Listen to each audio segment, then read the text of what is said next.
next week on the pod, we're going to have someone from the pro-Palestinian side. Someone that, I'll talk to a bunch of my pro-Palestinian friends. And we'll get someone good on. Nick, what up? Hey, what's up? How are you, bro? One sec. Holy shit, you got the... What? Can you hear me okay? 1 sec. Yeah, I can hear you. What's up? Wait, Gabe, I'm like double echo. Yeah, I'm getting ready right now. Judd, 1 sec. Don't touch it, Judd. What's up, Nick? How you doing? Judd, 1 sec. I'm all right. Did you have a chance to see the podcast today? I've seen the clips. I haven't watched Wait, give me one sec. the whole thing. We good? That's good. Sorry, Nick, we're new to this shit. No, you're cool. Okay, I think we're good now. What was your initial reaction to seeing Well- the clips? Well, it wasn't really a hardball interview. Can I say something on our opinion, Nick, too? I don't know if you saw Yeah, the yeah. clip already, but bro, like I said, with podcasting in general, I can't speak to what everyone else does. There's a ton of podcasts out there people do sometimes with just their friends or people they have good relationships with, but the Full Send podcast, for me, it's always been about, if we get the opportunity to have someone extremely controversial on, we're never going to turn it down. We're going to have them on, and we're going to ask them questions. Sure, we're not the best journalists, and sometimes I wish we were better at pressing people. We're never claiming to be fucking Brett Baer, Piers Morgan. But I think I think the purpose of the Full Send podcast is to have controversial people on, let them answer our questions, and let the fucking audience form their own opinion off that interview. And I think, we're getting a lot of flack. People don't care what we asked Netanyahu. Just the fact that we had him on in general, it's automatically fuck you guys. Platforming him was well. Platforming him is the thing that people are pissed about. And for me, it's like, I think people are giving...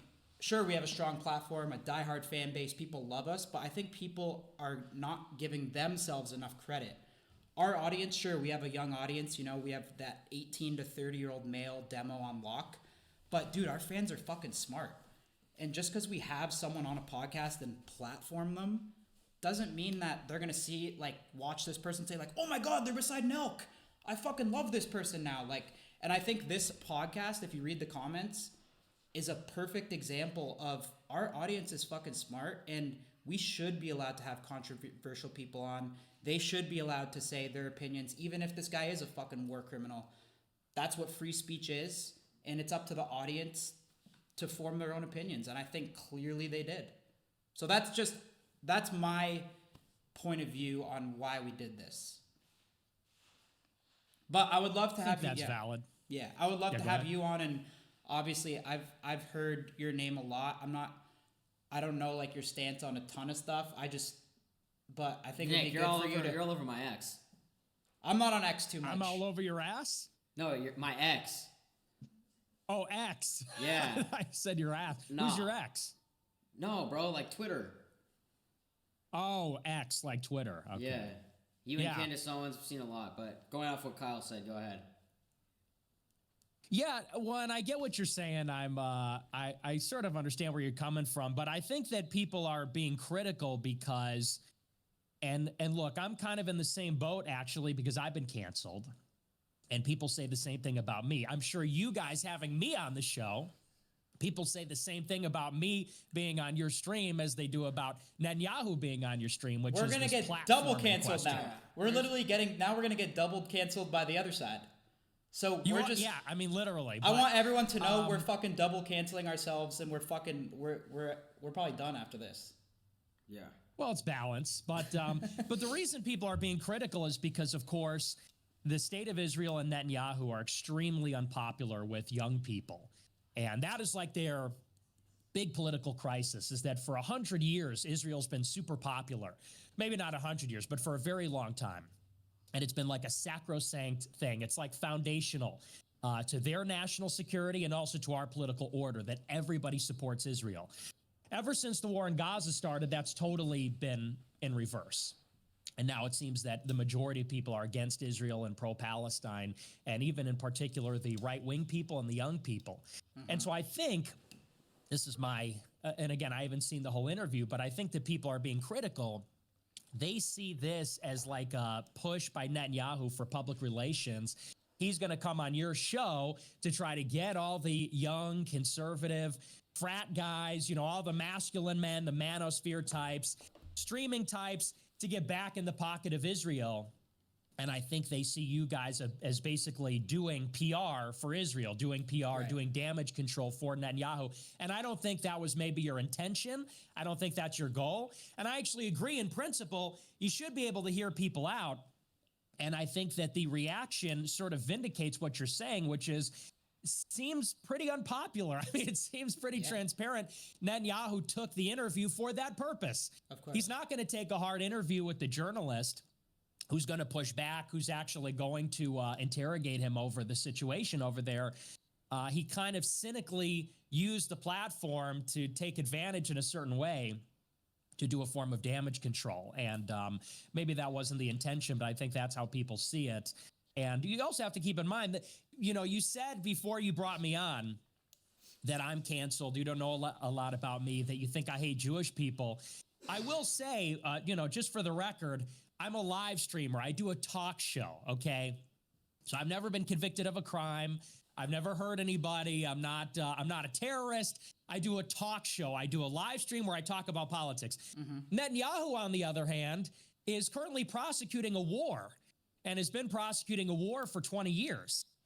And it's so funny that you have an interview with Netanyahu, and I don't know how that came about, but it's totally mainstream. It's totally acceptable. You have it on all the major platforms. But this is somebody who has killed people. This is somebody who's in the process of committing what is effectively an ethnic cleansing and a genocide. And it's just sort of interesting that, you know, we're talking about platforming. Who are we going to bring on? Who are we allowed to talk to and have these conversations with? And people think it's basically a foregone conclusion. We'll have on a foreign head of state who is killing women and children, hosting these humanitarian aid sites, and killing the Palestinians that try to get their food and water. And there's like a moral equivalency that's created with someone like that and someone like myself. Oh, I mean, we didn't I do a hesitate. talk We didn't show. hesitate to have you on for a second. The second the chat said Nick Fuentes, I DM'd you 15 seconds later. Obviously. No, and I'm not criticizing you or anything. I'm saying that's like the mainstream opinion. Of course. People are afraid to have me on the show. You know, I'm considered canceled or whatever. And I just point out there's just sort of this So interesting double why do you standard. think, I'll ask you that question. Why is that then? Why are people scared to have Nick Fuentes on?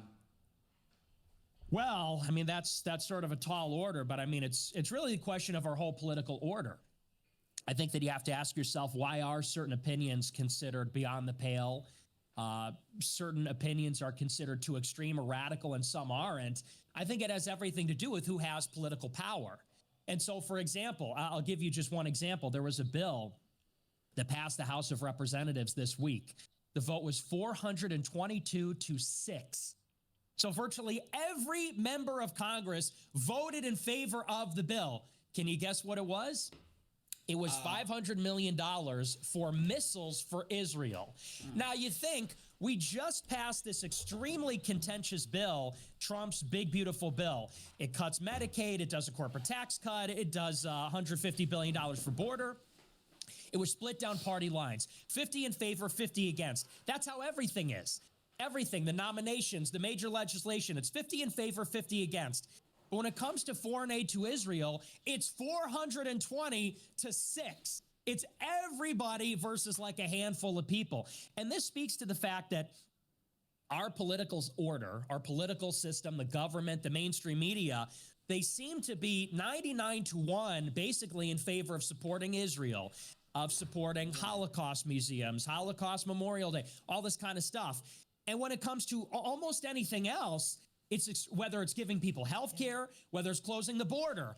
Oh, this is so contentious. We can't do it. It's so controversial. You're a radical. And it's interesting how it's on, you know, I'm a right-wing guy, but it's on the right and the left. If somebody comes out and says, I think everybody should have health care, you're a radical. I think we should have closed borders. You're a radical. I think we should give missiles to a country that's committing an ethnic cleansing. 500 people vote in favor of that. Everyone supports that. That's fine. It's actually beyond the pale if you disagree. Yeah. So Nick, can I ask you this then? Is. Can I ask you this? Yeah, go ahead. Yeah, I don't know if you did watch, when you do watch the full interview, I think that we did ask, I hit up a couple of my pro-Palestinian friends and asked them actually what I should ask. And we did ask some questions like, yo, why do people say you're starving the people of Gaza? And he basically, so you should look at those clips because we actually tried our best to ask some tough questions like that. So I don't know if you've seen that clip. I asked him, why do people say you're starving the children of Gaza? I believe his response was, they're not. They're bringing in food, and Hamas is stealing it and selling it. So we didn't know how to press him about that, but what would your response to that be? They have a variety of narratives that they use to spin the situation, where they'll say things like, they'll blow up a church, for example, and they say, "Oh, this happened the other day." But to that specific instance, oh, that was an accident. That specific instance, because that's one I see it on, I follow my friend Bilal Muhammad, and he's super pro-Palestinian. I always watch all his stories, read all his stuff, and that's one I constantly see him posting about. So that was one that I wanted to ask him about. So for that specific one, because it's a huge thing, everyone says he's starving people in Gaza. For starvation. Nick, you'd agree that's probably the biggest topic. Yeah, that's just simply not true. When they say that Hamas is stealing the aid, and you can Google this right now, there have been stories basically happening every day for the past 4 weeks. They did allow humanitarian aid to come through. They set up the humanitarian aid site, and when the Palestinians go to get the aid, the Israelis start shooting them. This happened just the other day. There was a very high-profile case. About a dozen people were killed.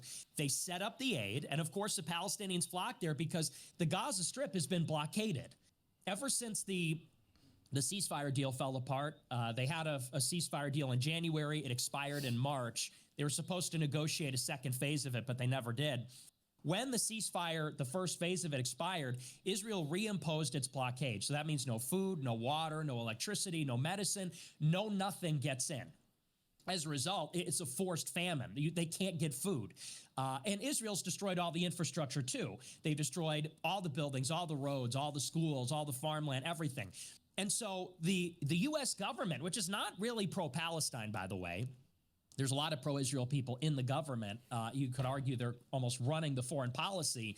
When the White House, demanded that Israel let foreign aid into the Strip, they let the foreign aid in, and then Israel starts shooting the people when they go and get the aid. And it happens like almost every day for weeks. And so, Nick, wait, why are they doing that? If they're trying to bring aid, why are they all of a sudden, when the Palestinians have the opportunity to go get the aid, are they denying them access by shooting at them?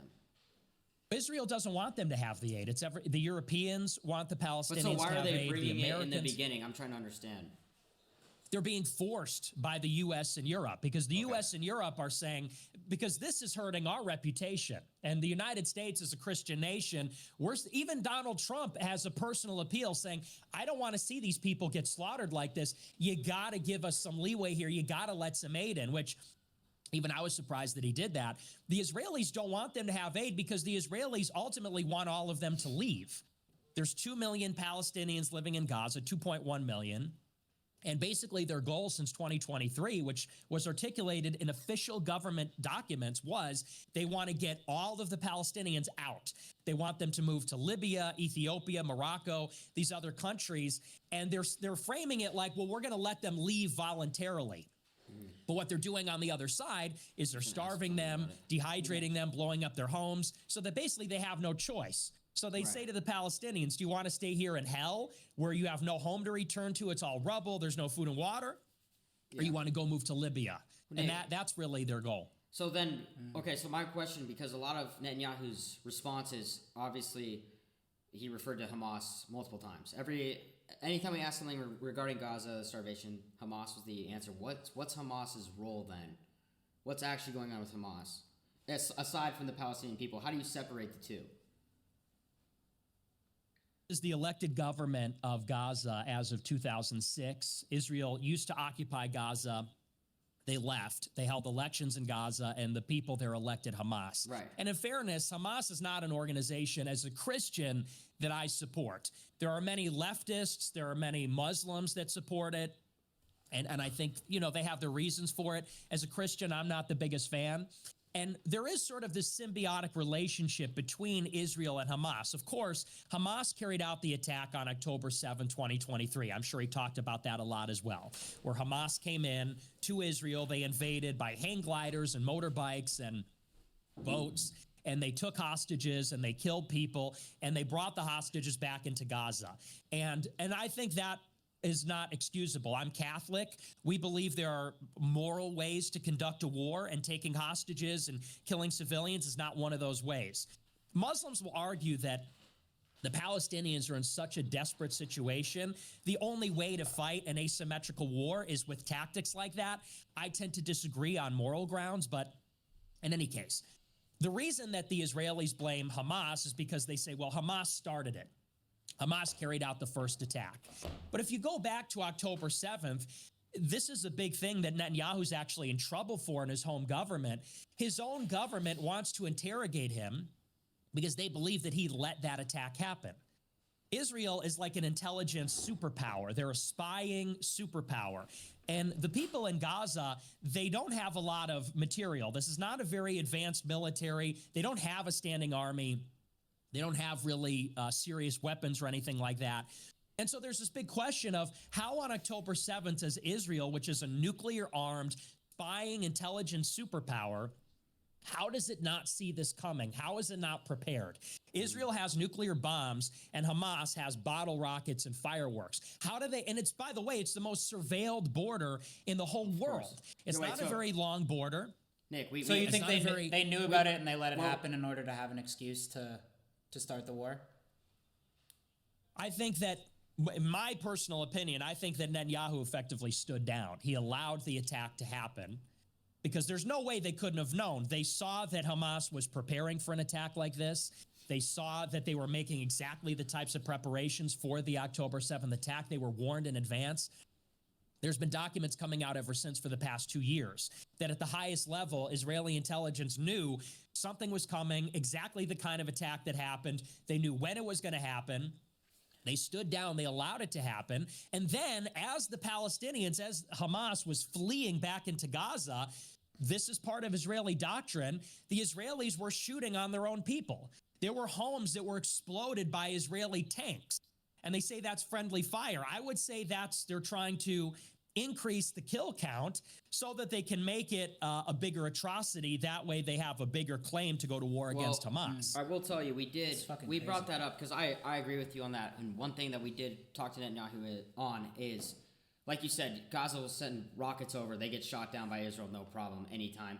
But you're not prepared for fucking paragliders on a music festival that's nearly on the border.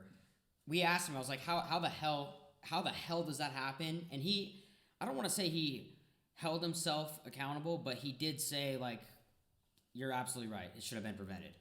So that part, I do agree with you, and I think that's the biggest question that every person has is how the fuck, like you just said, the IDF being as intelligent and strong as they are, how the hell does that happen? And I don't think that's something that's been answered or people want to know, and it's yet to be answered. So then, Nick, to me, this has been like, obviously, this is the most sensitive issue on the fucking planet, in my opinion. We asked Netanyahu this too, like, what does he say to Palestinians that just want peace? So I'd ask you the same question. Like, there's a lot of people in Israel that probably don't even agree with what's going on. I know a lot of, like, American Jews that I talk to, they don't support Netanyahu at all. Which was, even when when we got this opportunity, we started to ask all our Jewish friends, we're like, what do you think about Netanyahu? And they're like, fucking hate him. And we're like, everyone hates this guy. So by having him on, we knew what type of backlash we were going to get for sure. Because when I started to learn that my Jewish friends don't even like him, I was like, holy fuck, all right, this is really the most hated guy on the planet. But what happens to, like, the people of Israel then? Like, what happens to, like, there's good people there too that, you know, they don't want to be bombing Palestinians and killing people. What happens to them? Well, you'd be surprised, but a lot of Israelis, they may not support Netanyahu, but they do support what he's doing. And if Netanyahu left power, actually a more right-wing government would come to power. There's people in his coalition right now that are further to the right than him. And the uncomfortable reality is that even many liberal American Jews and even the so-called liberal left-wing Jews in Israel, they support the war effort, which is not just in Gaza. It's in Gaza, it's in the West Bank, Syria, Lebanon, Yemen, Iraq, Iran. It's everywhere. And what I would say is this. Israel has their own national interest. Israel is their own country. And so the argument goes, they can do what they'd like. But America is our own country too. You know, my show is called America First. And I think that we should have our own independent foreign policy. We should have foreign policy that puts Americans first. And I would say that America is a Christian nation. We have to use our power because we're the most powerful military, the biggest economy. Israel's our ally. They're dependent on us. We send them missiles, military aid. My belief is that America must use its power to bring an end to the fighting for humanitarian reasons. This is not in our interest. This is not good. This is not decent. I don't know any American, Jewish, Christian, whatever. I don't know any American that can see Catholic churches getting blown up and worshipers killed, children being starved to death, and say, we're okay with this. So the uncomfortable reality is that the whole Israeli government is aligned on this. Most of Israeli society is aligned on this, but so is America against what's going on. And I think that, you know, we're distinct. We're a separate country. We're a separate civilization. We're Christian. They're Jewish. We're European. They're ethnically Jewish. And these are not Christian values. They're not European values to allow this kind of atrocity to go on. Over there in Israel, they say, well, the Palestinians are Amalek. That's a biblical term. And it comes from the Old Testament when God commands the Jews to exterminate their enemies. It says kill their women, kill their children, literally kill everyone. And so in Israel, those are their values. They're saying everyone that is opposed to the Jewish state, they're all guilty. Anyone that is Palestinian supports Hamas, they're all guilty. We're going to kill all of them. And that's why they shoot them at the foreign aid sites. That's why they are doing it in this manner, destroying all the infrastructure. Our values are love your neighbor. There is one commandment, which is love your neighbor like you love yourself, even your enemies, whether real or perceived, love your enemies. So I would say that for the people in Israel, America has to come in and say, listen up, you're dependent on us. You use our missiles, our money to prosecute this war. It ends today. And I think that's what Trump should do. That's my position. What do you think about being an American Jew? It seems like it's becoming harder and harder daily. Like, what do you think? I don't think it is that hard. In terms of in terms of like, who do you support? Because I mean, it seems like, and maybe I'm wrong, but it seems like people are coming at him harder and harder. But it's like, you want people to put America first. I put America first, and it's becoming harder to be a Jew here. Well, the thing is about American Jews, which I and this is politically incorrect, in our media in Hollywood, American Jews are portrayed as the biggest victims. People talk about the Holocaust. They talk about Ellis Island. I just saw this movie, The Brutalist, last night, which is basically gratuitous propaganda. But the reality is, we all know Jewish people are an extraordinarily privileged group in America. They're one of the richest demographics, the most influential, the most educated. And, people will say this is an anti-Semitic trope, but all you have to do is when you look at ownership of the powerful elite institutions, whether it's finance, whether it's media, academia, these are just the facts. They're overrepresented to an extraordinary degree. And so you have this contrast where on the one hand, we're supposed to see them as victims. They're always talking about anti-Semitism. They're always living in fear. They can't trust anybody. At the same time, they're the biggest donors to both major political parties. They run the biggest talent agencies in Hollywood. It happened to my friend, Ye. When Ye put out his tweet and said Jewish people invented cancel culture, the ADL and Ari Emanuel, two extraordinarily powerful people, Jonathan Greenblatt at the ADL and Ari Emanuel, who runs one of the biggest talent agencies, they made it their mission to cancel his Adidas deal, his Gap deal, his $5 billion net worth evaporated overnight. And that was largely through their influence. And so it's sort of funny. On the one hand, they were saying, Ye, Kanye West, artist formerly known as, is creating anti-Semitism. We live in fear. This is another Holocaust. At the same time, they had so much power that they got him canceled. They got him banned on Instagram. They got his money frozen. They got his deals canceled. He couldn't get a lawyer. I was sitting with him in a hotel room. Wait, in who's December this? Sorry. 2022. Kanye. Oh, Kanye. Yeah, go ahead. No, No, you're saying- Kanye. Sorry, I was just clarifying. Yeah, yay. I was sitting with him in a hotel room in 2022. This is one of the biggest recording artists, biggest fashion designers, biggest artists of all time. And he could not find one lawyer, a single lawyer, who would try to get his $500 million that Adidas had frozen in his bank account back. Yeah.